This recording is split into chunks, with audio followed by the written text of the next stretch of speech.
Türkiye Cumhuriyet Xalq Partiyasidan bo'lgan parlament a'zosi Utku Çakırözür, Tashqi ishlar ministri Mavlud Çavuşoğlu'nun Uyg'urlar uchrayotgan kishilik huquq tajovuzchiligini tekshirish uchun Sharqiy Turkistonga bir hay'at avatadiganligini e'lon qilganligiga 6 oy bo'lganligini eskartdi. Çakırözür Türkiye Büyük Millet Meclisi Tashqi ishlar komitetida o'tkazilgan uchrashuvlar jarayonida Xitoy hukumatining Uyg'ur turklariga qaratgan kishilik huquq tajovuzchiliklariga qarshi Turkiyaning yetarli inkos qaytarmaganligini aytdi.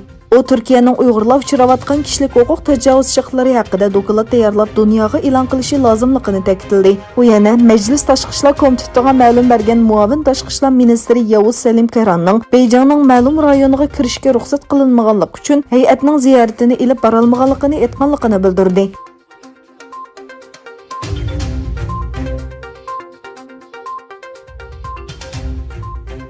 2020 yılı 16 yanvar günü Uyghur jurnalist ve Türkiye Radyo Televiziyasi Uyg'urcha bölümünün xodimi Mirkamil Qashqari bilan Gollandiyada yashayotgan Pidai xabar agentligining qurg'uvchisi va tajribali riyosatchi Ahmadjon Pidai Sharqiy Turkiston uchur va madaniyat markazini ziyorat qildi.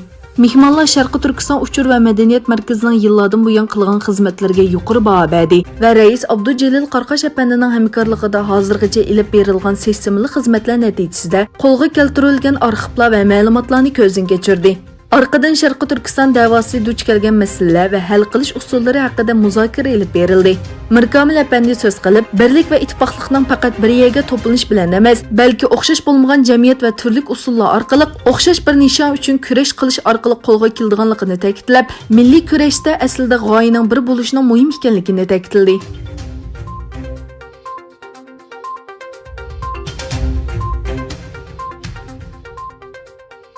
Amerika Xitoy savdo urushi davomlashayotgan bir paytda Xitoy iqtisodining 6% oshganligi e'lon qilindi.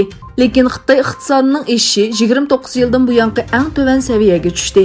Xitoy davlat istatistika idorasining e'lon qilishicha, Xitoy iqtisodining o'sishi Amerika bilan bo'lgan savdo urushi va mablag'ning ozayishi sababli 30 yildan buyongi eng to'van saviyaga tushgan bo'lib, texmi cho'ng to'vanlashning oldini olish uchun jonlantirish tadbirlari elindi ekan. Gerçi Xitoyning ichki ishlab chiqarish umumiy qiymati o'tgan yilga qaraganda 6% oshgan bo'lsa-mu, lekin 1990-yildan buyani eng tuvanchaga tushgan.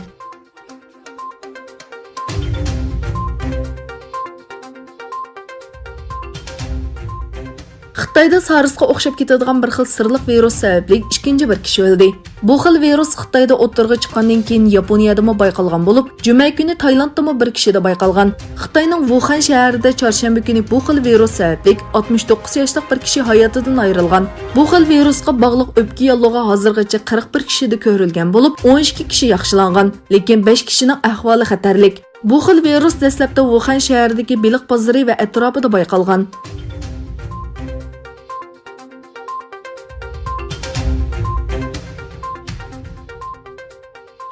Germaniyaning nopsi ko'chmanlarning ta'siri bilan o'tgan yili uning oldingi yilga qaraganda 200 ming kishi eshib, 82,2 millionga yetib rekord yaratdi.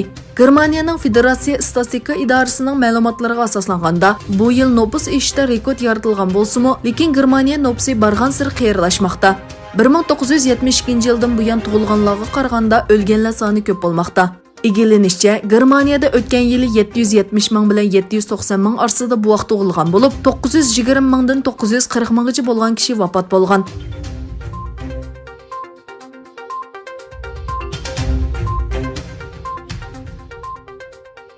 Amerikaning Seulda turishliq bosh elchisi Harry Harrisning burti Koreyada talash tartish paydo qildi.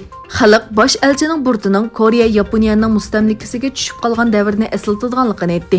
Anisi yaponiyalik bo'lgan sobiq dengiz armiya amaldori Harris 2018-yili iyulda Amerikaning Koreyada turishliq bosh elchisi bo'lib tayinlangan. 1910-yildan 1945-yilgacha Koreyada vazifa o'tagan yapon valiylarning burtini eslatganlik uchun xalq Harryga norozilik bildirdi.